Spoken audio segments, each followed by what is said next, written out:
Das macht er so in der Form. Er hat ja so eine, er hat es und dann, erst hat es so und wenn es dann... Eh ben allez, bonjour à tous et bienvenue à Rubel. Alors vous savez qu'on est à 3 km de Melun, donc c'est pas loin. Aux alentours de 1836, à l'époque où la faïence Rubel est née, il y avait à peu près 240 habitants dans le village. Dans ces 240 habitants, il y avait les 40 ouvriers. Vous voyez qu'on n'était pas très nombreux. Aujourd'hui, on est à peu près 1800. La faïence de Rubel est née environ aux alentours de 1836. Elle est née bien avant, mais c'était fictif. C'est-à-dire en 1827, le baron Paul Charles Amat de Bourgoin, le pépère qui est là-haut, vous voyez, le monsieur qui est là-haut, c'est lui, le baron, a inventé la lithophanie. La lithophanie, c'est de la porcelaine transparente. 10 ans après, il s'est associé avec le baron Alexis du Tremblay, le propriétaire du château de Rubel. Il s'est associé avec lui, qui était le propriétaire du château, parce que lui, il avait l'argent. Hein, il avait les terrains, il avait l'eau, il avait les propriétés. Donc, lui, l'inventeur, lui, le mécène. Il ne faut pas oublier que la faïencerie de Rubel est une aventure humaine, puisqu'elle lie deux hommes qui ne sont pas issus du monde de la céramique. Donc, Charles de Bourgoin, qui est un ambassadeur, ancien soldat devenu ambassadeur, donc qui s'intéresse tout particulièrement à la céramique et qui connaît bien la céramique en Europe. Et puis, donc, son, on va dire, condisciple, Alexis du Tremblay, qui est propriétaire de terrain donc, à Rubel. Et donc là, on rejoint le troisième facteur, qui est un facteur territorial, puisque Rubel, évidemment, s'inscrit, on va dire, à proximité d'un marché économique qui est le marché français, ou parisien plus exactement. Ça vient d'où?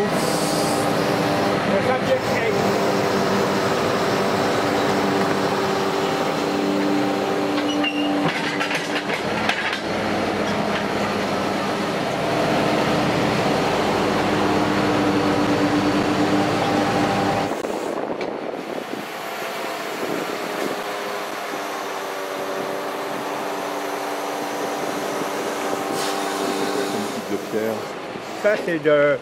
Alors, il y a de la Saint-Pierre-Aigle, qui est une pierre dure pour faire la base, et toute l'élévation, elle est en pierre de Caen. D'accord.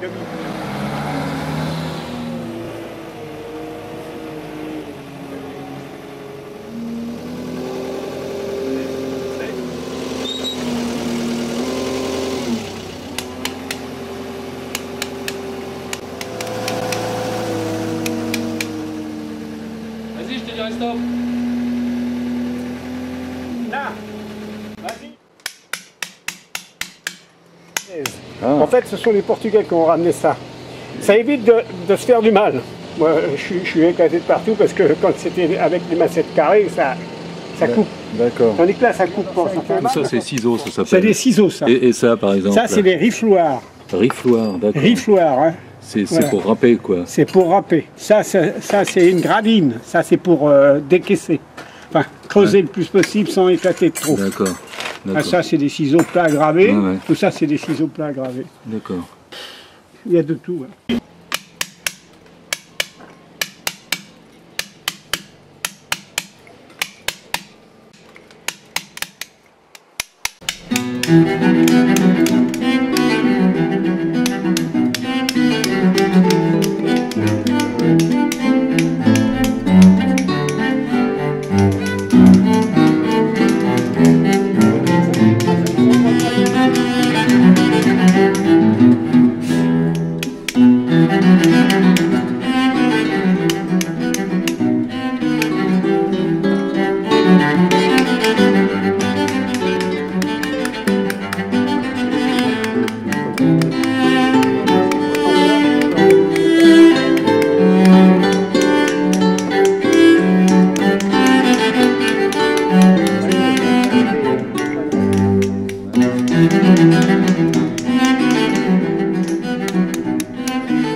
Présenter l'avancement des travaux et présenter les bronzes et remettre au maire le bronze d'Émile Crélat qui va aller sûrement à la salle des fêtes et avec le certificat d'origine. Voilà, c'est une présentation de l'ensemble et puis aussi se mettre d'accord sur l'emplacement, quand est-ce qu'on attaque le gros œuvre pour pouvoir placer tout ça, quoi. Voilà. Bonsoir monsieur. Monsieur, bonjour. Bonsoir monsieur. Monsieur le maire, je suis content de vous voir. Monsieur le maire, je suis Salut content. mon Robert, tu vas bien? Oui, content de vous voir. Monsieur le maire, en vertu des pouvoirs qui me sont conférés,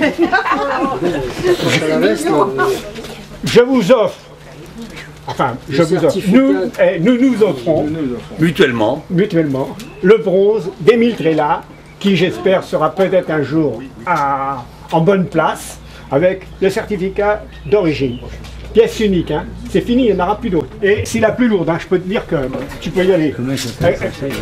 Ah ben, c'est aussi plus lourd que les deux. C'est l'or du bronze.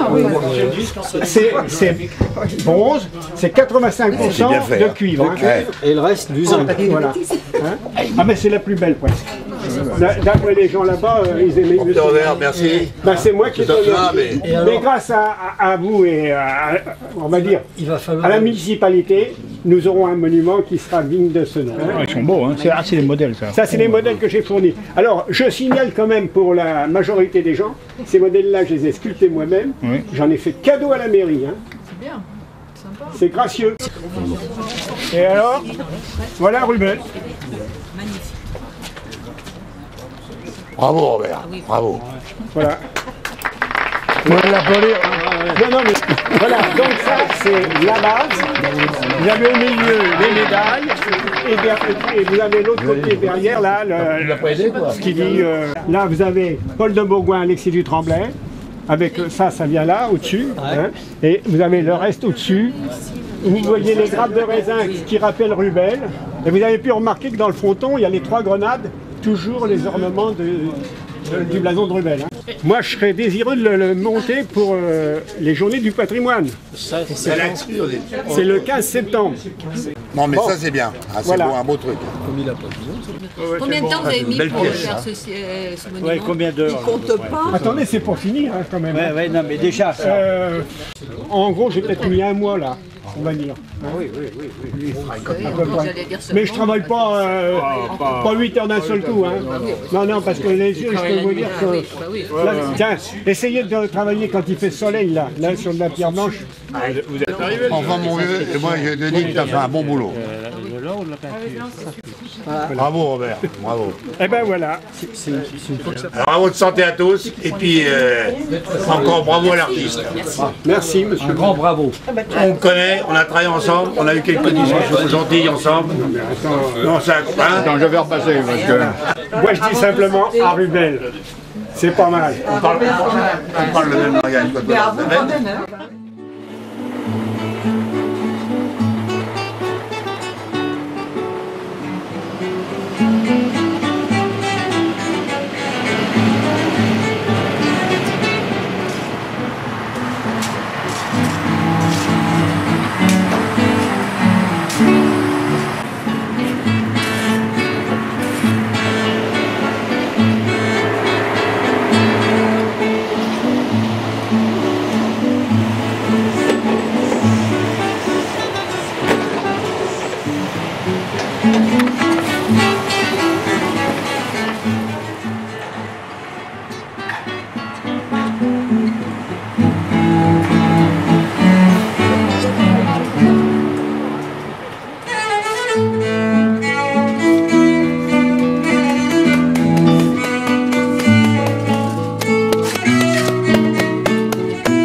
Parce que c'est quand même assez lourd, c'est même très lourd, hein, ça fait quand même pas loin de 2,5 tonnes. Hein. 2 tonnes, ouais, oui. D'accord.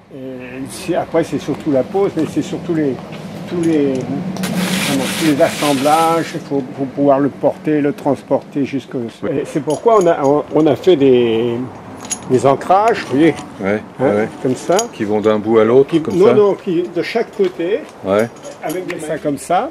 Là vous avez les lingues. Ah ouais, donc après ça va s'enlever. C'est noyé dans la résine. C'est noyé dans la résine. Et après vous recouvrez... Et puis après je découpe.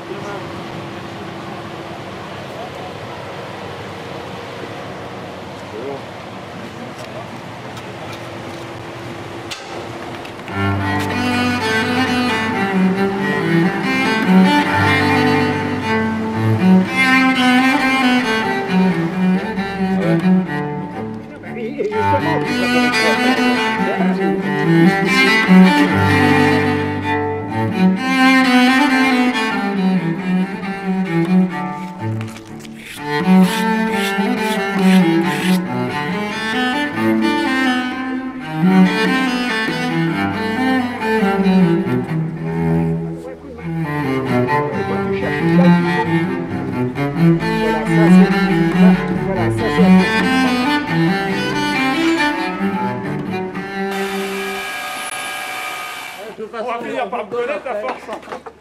On vous gomme après. C'est impressionnant, on dirait le plat rapide, il prend pareil. Ça va aller. N'oublie pas de baisser. Voilà, là c'est comme ça. Ouais, mais c'est en hauteur qu'il faut que ça... Il y en a deux de 6. Tiens. Bon, bah voilà. Oh, ça va être joli. Ah, bah ouais. Ah, par contre... Ah là, t'as un joint qui est fort, là. Parce que là, je l'enfourne et ça, déjà, ça Ah bah oui, bah ça se bloque à l'entrée. Hein. Ah la vache. Derrière, c'est... Non, mais là, c'est pas assez grand, le joint. Je sens que je vais t'emmerder. Je sais pas pourquoi, mais ça... C'est comme ça. C'est ça. Bon, attends. Mets-toi. Et on descend. Serre-moi la main. Et Claude, Voilà, ça c'est des chefs. lève-toi au moins. Grâce à eux.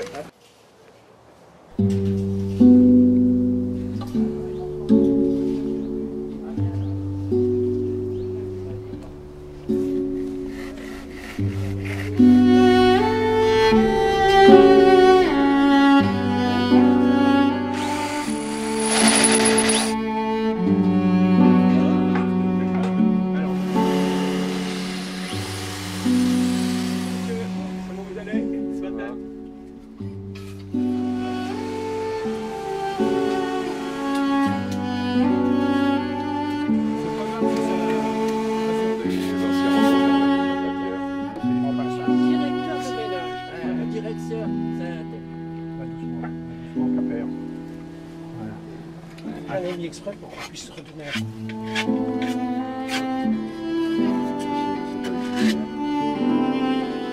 Je suis très heureux, vous savez, il y a un certain nombre comment dirais-je, de choses qui en Seine-et-Marne méritent d'être mises en valeur et qui font la renommée du département de Seine-et-Marne.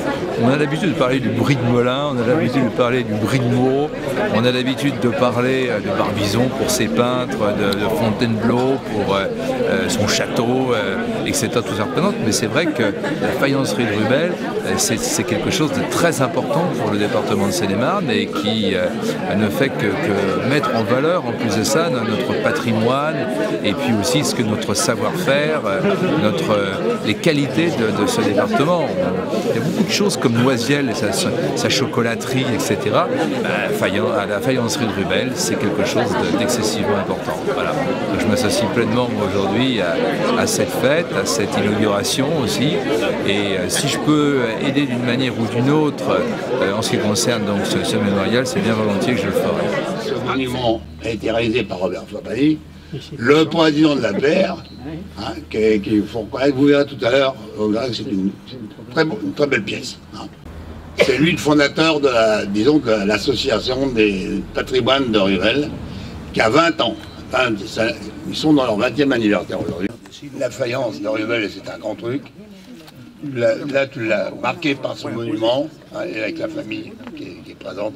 J'en suis très heureux. Hein.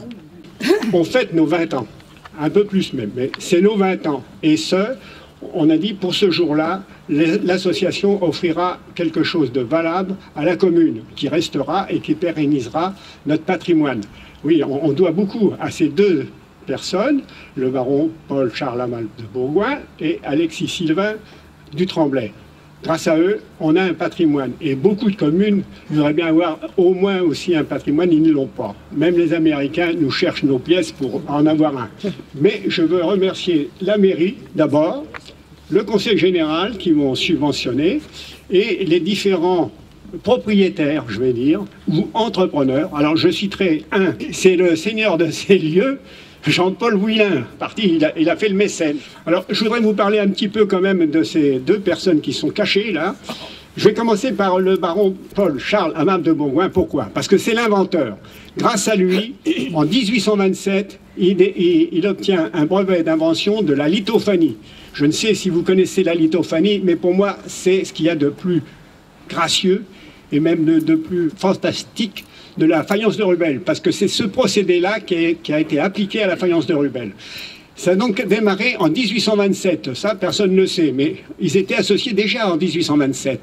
Rubel a connu son essor 10 ans après, parce que la lithophanie était fabriquée dans les ateliers parisiens.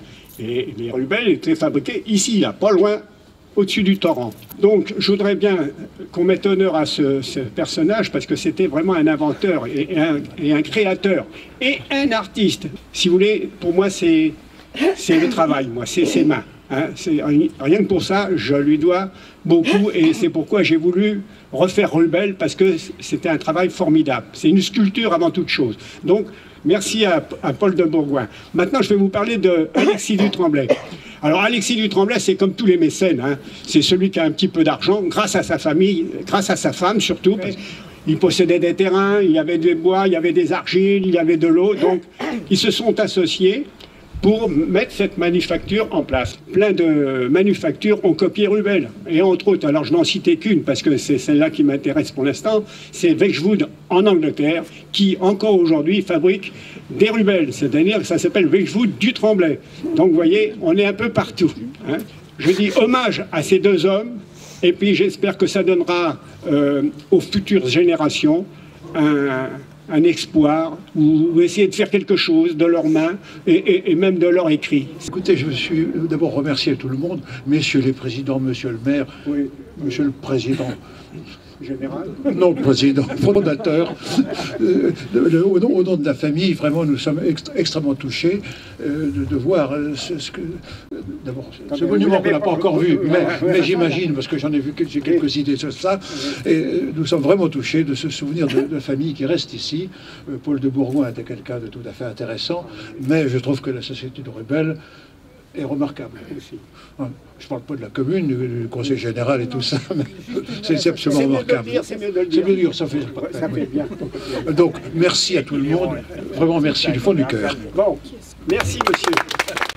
On est toujours heureux dans l'agglomération de voir que les communes, dites communes rurales, c'est un petit mot que l'on emploie, dites petites communes, sont aujourd'hui à l'honneur et sont capables de réaliser des projets de cette nature. Permettre à des jeunes de voir que le travail manuel, mais j'aime pas le mot travail manuel parce que pour faire du travail manuel, il faut avoir une tête et il faut sans arrêt penser à ce qu'on fait. Et je pense que les manuels pensent souvent beaucoup plus que ceux qui se disent des intellectuels.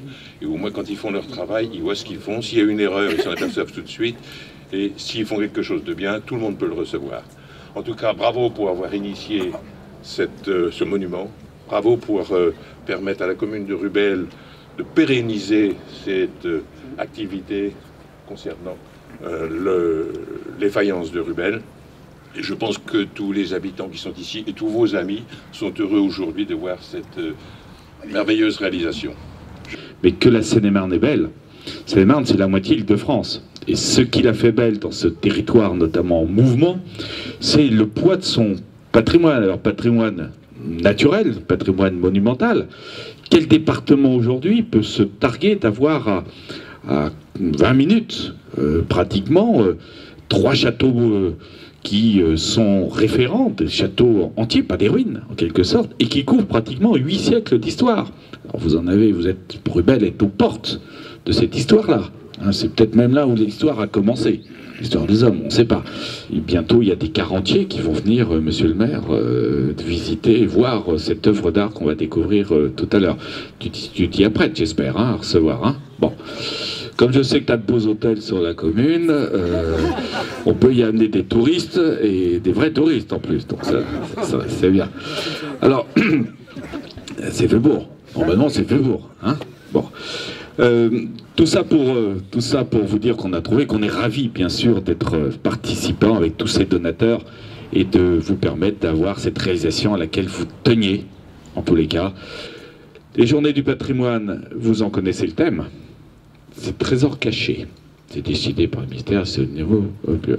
Donc il me paraissait important, d'une part, d'être à vos côtés pour le lancement de ce week-end et ces Journées du patrimoine, parce que d'abord, c'est le trésor que personne connaît jusqu'ici à part vous, donc on va le découvrir, et ça me semble particulièrement emblématique et symbolique de démarrer ces Journées européennes du patrimoine en Seine-et-Marne par votre œuvre, par votre réalisation, et qui va être un élément constitutif du patrimoine de la commune et du patrimoine de Seine-et-Marne. Merci.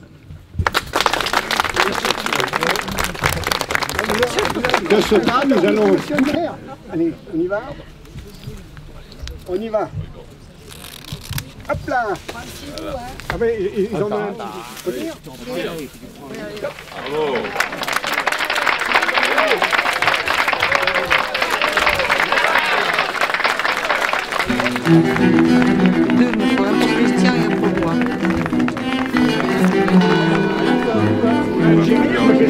La commune de Rubel vous invite bien sûr à prendre le traditionnel pot de l'amitié.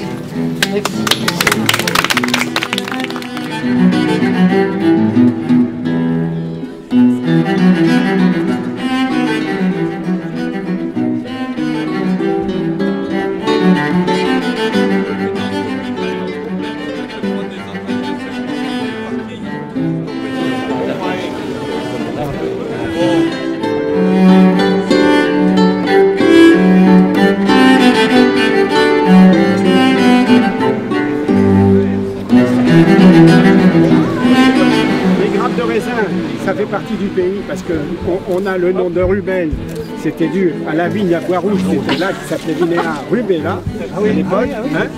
Et les grenades, c'est la plus vieille famille de Rubel qui s'appelait Chassepeau de Beaumont. Voilà, c'était les attributs de leur Monsieur, c'est le représentant de Monsieur Henri de Wulf, directeur général de son entreprise. Voilà, donc Henri de Wulf qui n'a pas pu se déplacer aujourd'hui, mais qui était de tout cœur avec vous pour cette inauguration. Voilà. Moi, par contre, Monsieur le Président, je vous félicite pour l'œuvre que vous avez faite. C'est gentil, je vous remercie. Vous avez des doigts d'or.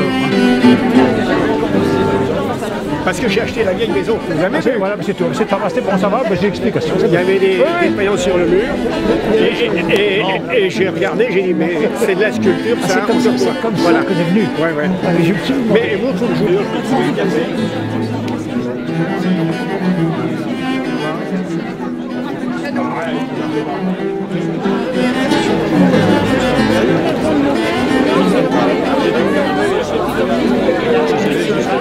J'ai fait plein de rumeurs.